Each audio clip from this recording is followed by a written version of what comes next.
yung suot mo? Dumating daw yung kliyente ko galing Amerika. I-cancel natin yung lakad natin ngayon. Ano?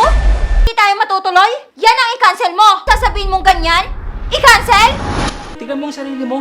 Napakaluho mo. Natural! Wala tayong anak! Sige na, alis na ako. Hindi ka pwedeng umalis! Ano nangyayari sa'yo? Man! Vanessa! Ano ba naman yan, JR? Nga ka na nga lang, hindi mo pa magawa!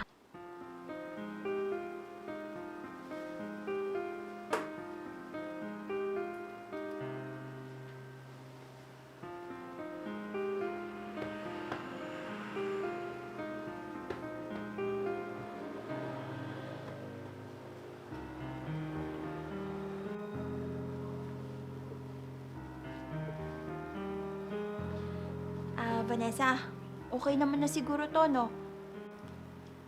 Opo, ma'am. Bagay po sa inyo. Siyempre naman.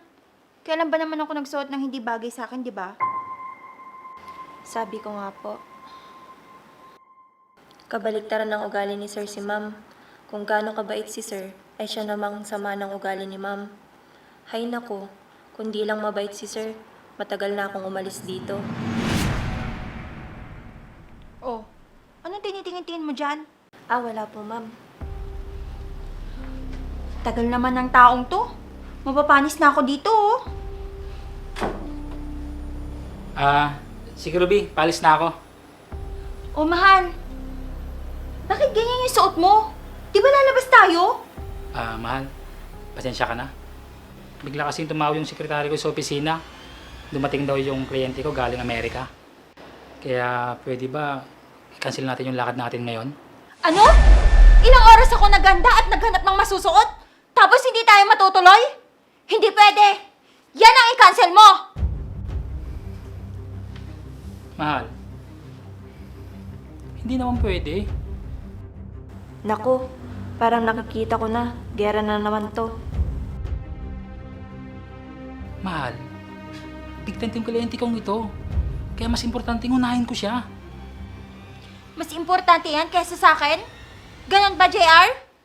Eh di sana hindi ka nangako. Para hindi ako umasa. Tapos sasabihin mong ganyan? I-cancel? Mahal, malaki ang mawawala sa atin kung hindi ko siya uunahin. Isa pa, hindi magiging maganda ang buhay mo kung hindi ko unahin ang trabaho ko. Tignan mo ang sarili mo. Napakaluho mo. Natural. Wala tayong anak. Kaya sarili ko yung aalagaan ko. Yun na nga eh. Yan ang dahilan kung bakit wala tayong anak hanggang ngayon. Is ayoko nga magkaanak.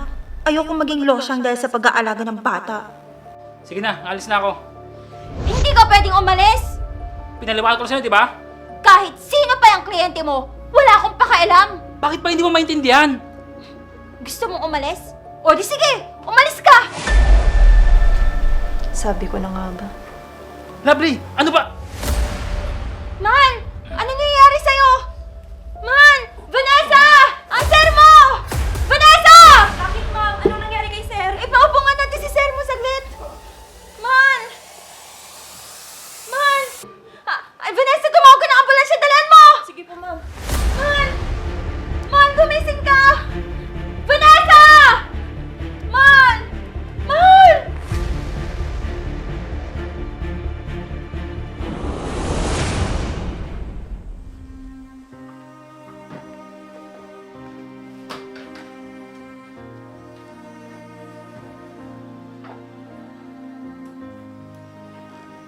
Ma'am, aayusin ko muna po yung mga gamit niyo. Sandali lang, Vanessa. Bakit po? Pakilagay mo na lang lahat ng gamit ng sir mo sa kabilang kwarto.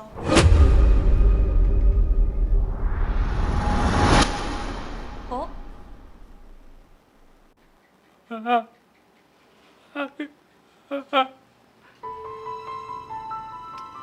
Basta, sundin mo na lang yung sinasabi ko. Pero ma'am, Ano? Susundin mo ba ako o hindi? sige po ma'am, pupunta na po.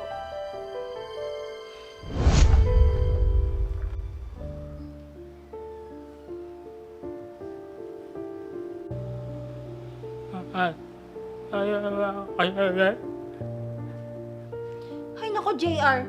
Ayokong puyatin mo ako gabi-gabi, no? Para lang magbanyo ka. Tsaka for sure, papanghi ang buong kwarto ng dahil sa'yo. Tsaka alam mo naman na ayaw ng ilong ko ang mga mababahong amoy, di ba? Kaya dapat lang na dun ka sa kabilang kwarto. Diyan ka na. Magpapahinga na ako sa kwarto.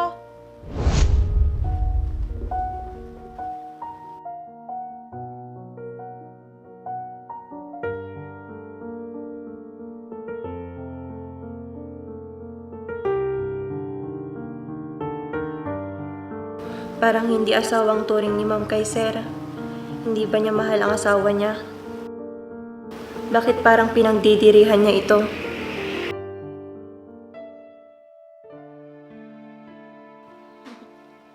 Oo nga. Oo. Basta, magkita tayo mamaya, ha?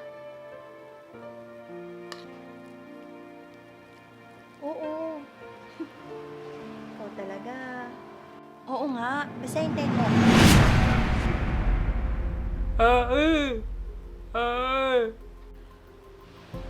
O sige na, sige na.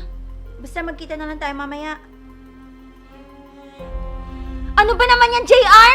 Nga ka na nga lang, hindi mo pa magawa! Bahala ka na nga kumain dyan mag-isa! Ayoko ng ganito!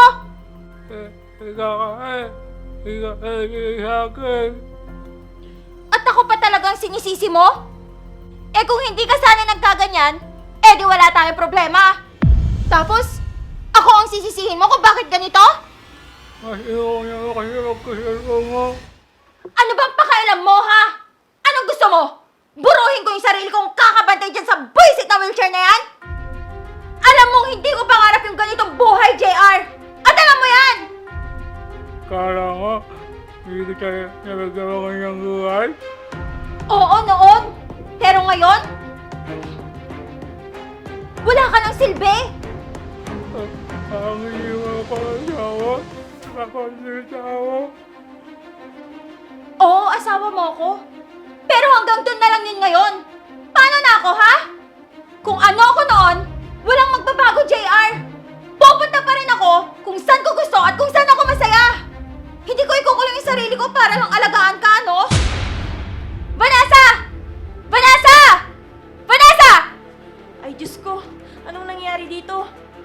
Ano? Yung sir mo kasi, tatanga-tanga. Ibubuka na nga lang yung bibig. Hindi niya pa magawa ng maayos. Kaya ayan, yan yung nangyari. Ano ba yan? Ako na lang po magpapakain kay Sir. Dapat lang. Dahil ikaw naman yung katulong dito. Teka, bakit nga ba ako nagtsatsagang asikasuhin tong sir mo? Eh meron namang katulong dito. Kaya simula ngayon, ikaw na ang mag-aasikaso sa sir mo. Kaya ayusin mo yung trabaho mo.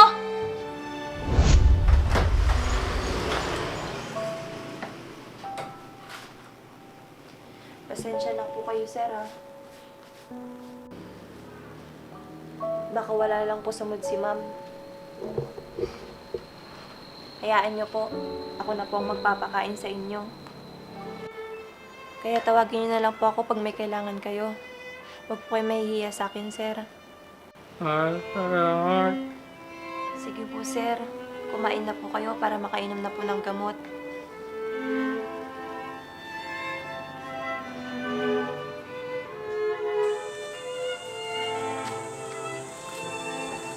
Sir, ito na po yung unang check-up nyo at therapy nyo para unti-unti po kayo maggumaling.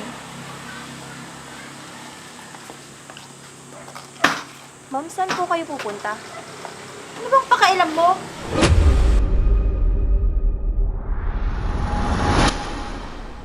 O bakit nakabis kayo? Saan mo naman dadalhin yung sir mo? Ipapasyal mo? Hindi po, ma'am. Nakalimutan niyo po na ngayon po ang check-up at therapy ni sir, kaya binihisan ko na po siya. Sino nagsabi sa'yong pupunta siya? Ho? Bakit hindi naman po, ma'am? Ayoko magsayang ng oras at pera sa kanya, no? Tsaka, hindi niyo ba narinig yung sinabi sa kanya ng doktor noon? Konti lang yung chance na gumaling pa siya. So, ibig sabihin nun, himala na lang ang inaasahan niya. Naiintindihan niyo ba yon?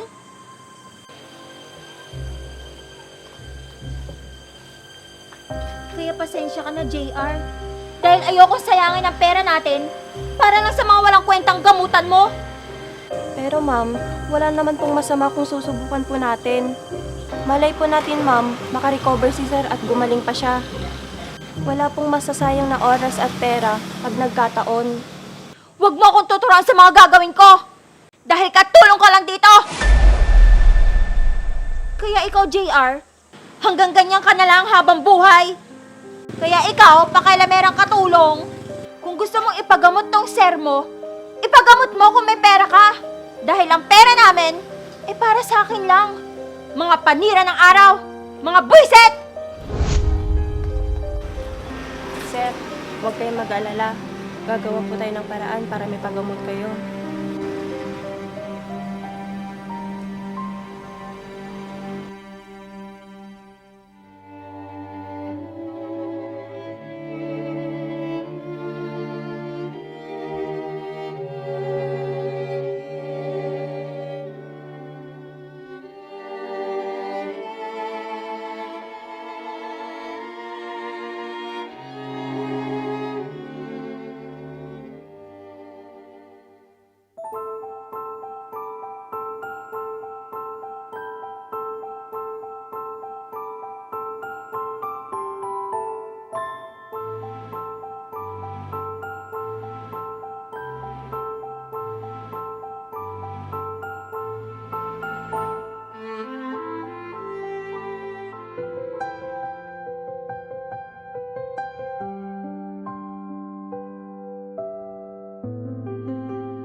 Sino ba kasi yun? Kailangan mahanap ko yung mga papeles.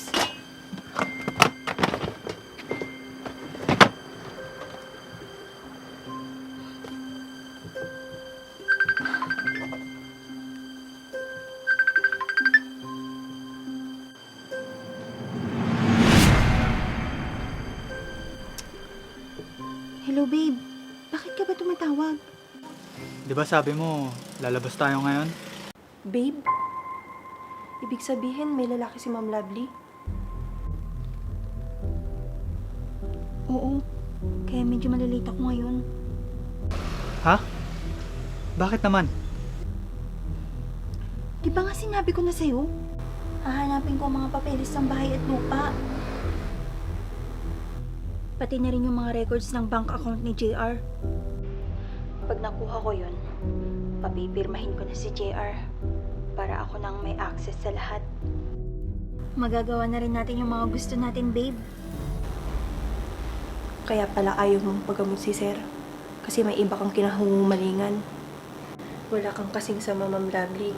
Hindi ka na naawa kay sir. Binigay niya ang lahat sa'yo. Tapos ito yung gaganti mo sa kanya. Ano yun?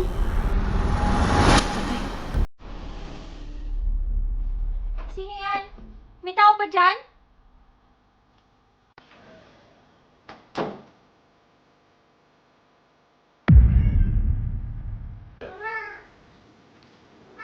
Ay, nako. Ikaw lang pala.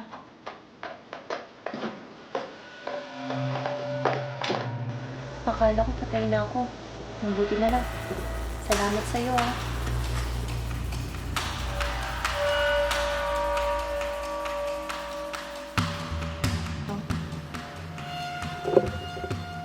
Mabuti po.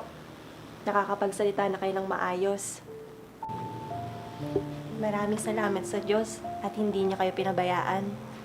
Oo nga. Masusurpresa ang Ma'am Lovely mo pag nalaman niya. Naku, baka kayo yung masorpresa kapag nalaman yung niloloko kayo ng asawa niyo. Oh, bakit ganyan na itsura mo? May nasabi ba akong masama? May problema ba? Wala naman po, sir. Tingnan mo nga naman. Ang tiyaga mo rin, no? Ma'am, tinutulungan ko lang po si sir. Baka sakaling... Baka sakaling ano? Baka sakaling makalakad pa to?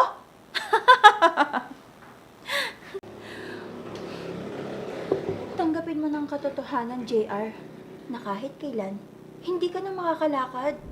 Habang buhay ka nang nakaupo dyan sa wheelchair na yan.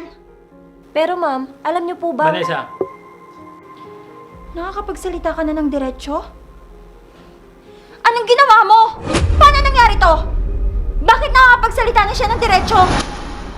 Ma'am, tinitherapy ko po si sir pag wala po akong ginagawa. Bakit? Pinayagan ba kitang gawin yon? Ma'am, naaawa po ako kay sir. Ayaw niyo siyang pagamot. Kaya ikaw yung gumawa, ganon? bakit Lovely? Ayaw mo akong gumaling? Ha? Bakit? Hindi naman sa ganon, JR. Kailangan ko nang malipat lahat ng ari-arian ni JR sa pangalan ko para makalayo na kami ni Brian as soon as possible. Ang buong akala ko, magiging masaya ka pag gumaling ako.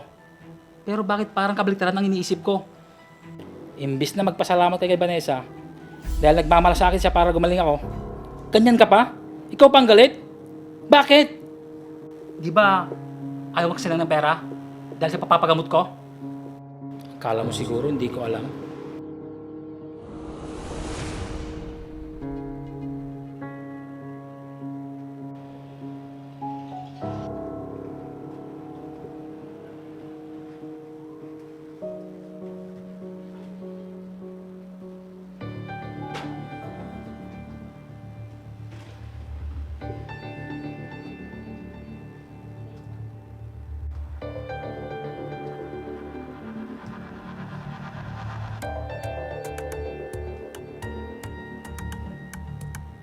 Bukas ng cabinet, pre. Bunga na, pre. Ang gawin pa mo eh. Gas mo, pre. Bakit ang laking halaga ang nilabas sa savings ko? Ibig sabihin, si Lovely? Ayaw niyang magsayang ng pera sa therapy at check-up ko. Pero saan niya dinadala ang pera ko? Mukhang may hindi magandang nangyayari dito.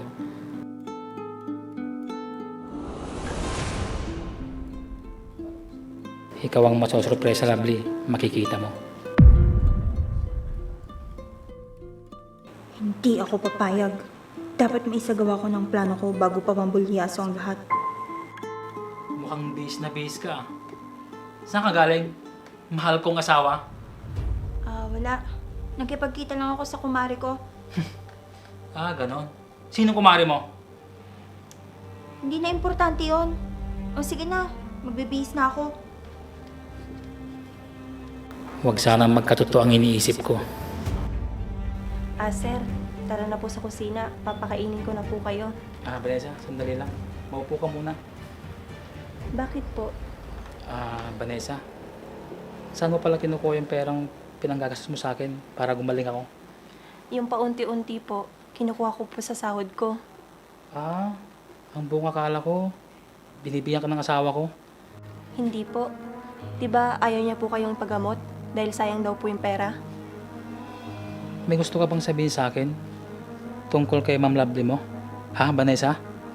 Po? Vanessa, Sir. huwag ka na magsalita. Gusto kong tulungan mo lang ako. Naku, mukhang nakakaramdam na si Sir na niloloko siya ni Ma'am Lovely. Ano kayang iniisip ni Sir? Anong plano niya? Naku, tanghali na naman. Vanessa, saan ka pupunta? Sir, may bibilin lang po ako saglit sa palengke.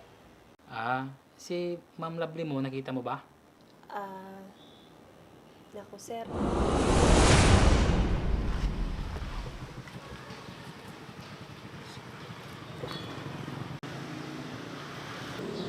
Si Ma'am Lovely yun ah. Sino yung kasama niya? Hala, baka ito yung ano niya.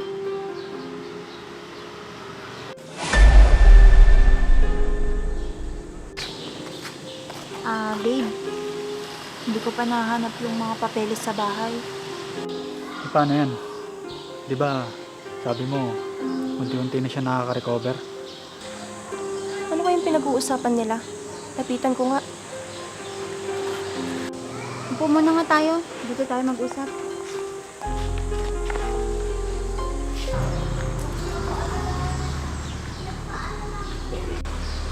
Oo.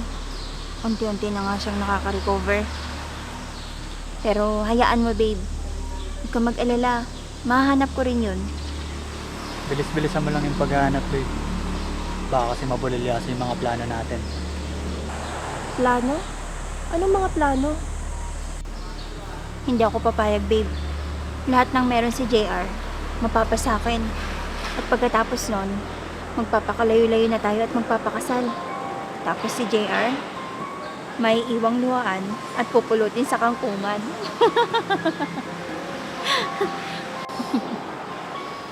Tama ka, babe. Kaya dapat sa lalong madaling panahon, mapasatin na yung papeles na yun. Masama mo, Ma'am Lovely. Alam mong mahal na mahal ka ni Sir JR. Paano mo nagawang lokohin si Sir JR?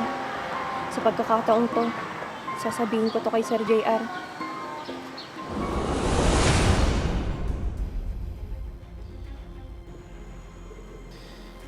Mga walang iya sila. Ganyan palang plano nila. Anong plano natin, Sir? Dalhin mo ako sa kwarto namin. Bilis!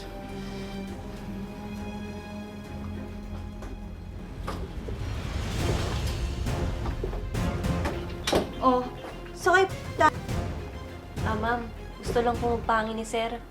Hindi naman ikaw yung kaya manahimik ka nga.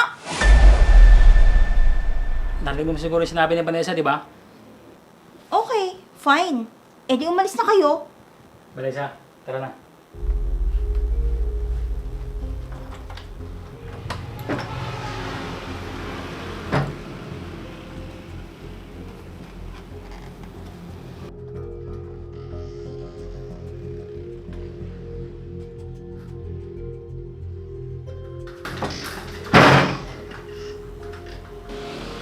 When the cat's away, the mice will play.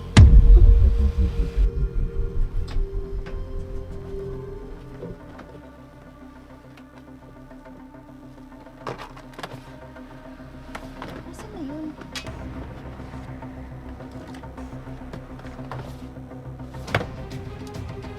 Nahanap. JR? Ito ba yung hinahanap mo? Bakit nasa iyo yan, mahal? Natural, akin to. Kaya dapat, sa akin to. May kailangan lang kasi ako sa mga yan. Kaya... Ano kailangan mo dito? Kailangan mo to? Para mapasayin yung lalaki mo? Ha? Ano sinasabi mo dyan? Anong lalaki? Huwag ka na magmangamangang pa, Lovely. Alam ko ng totoo. Vanessa, kunin mo yung cellphone. Oh, bistado ka na, Lovely. Tapos nang palabas mo.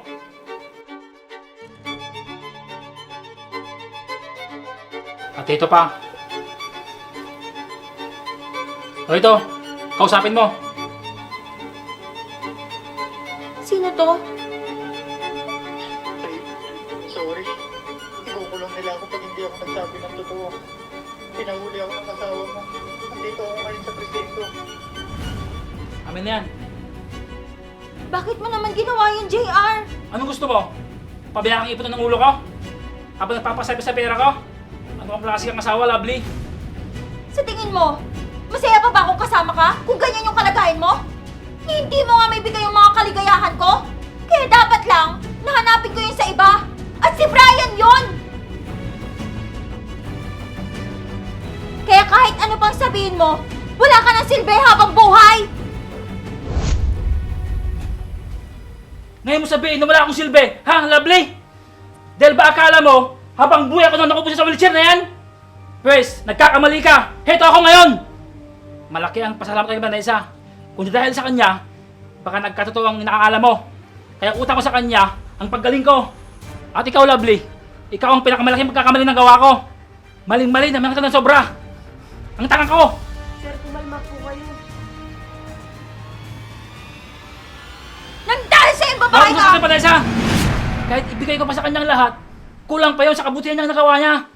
Dahil siya lang nagtiyaga at nagmalasakit sa akin para makarecover ako kaysa sa iyo ng asawa ko. At siya rin ang gumawa ng paraan para mabisto ka sa mga kalokohan na ginagawa mo. Walang hiya ka Tumingin ka ba? dyan! Kahit ano pang sabihin mo, JR, may karapatan ako sa lahat ng anong meron ka!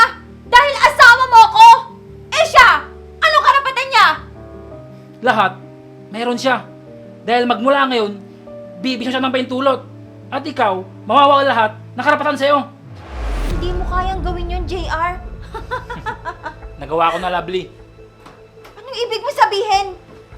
Sino ka? Anong ibig sabihin nito, JR? Bitawan mo nga ako! Bitawan mo ako! Sensya tayo, Lovely. Magsama ka na lalaki mo sa kulungan. Yan ang pinili mong buhay. Kaya dun ka. Huwag mong gawin sa akin to, JR! ng maayos. Sandali! JR! Huwag mong gawin sa akin to! JR!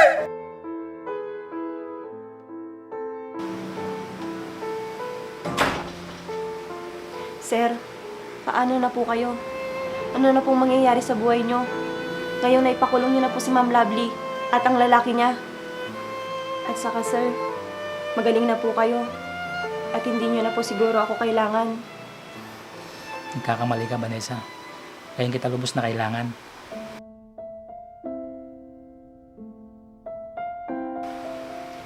Anong ibig nyo pong sabihin, sir?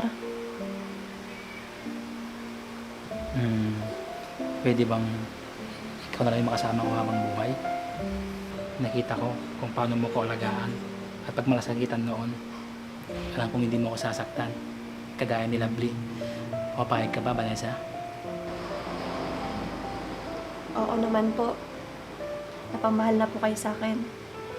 Maraming salamat, Vanessa. Ang tunay na pagmamahal ay hindi nasusukat sa silbi o benepisyo ng isang tao, kundi kung gaano natin kamahal ang isa't isa, maging sa pinakamahirap man na sitwasyon ng ating buhay. Dahil kung tunay mong mahal ang isang tao, walang kahit na sino at kahit na ano ang makakapagpahiwalay sa inyo.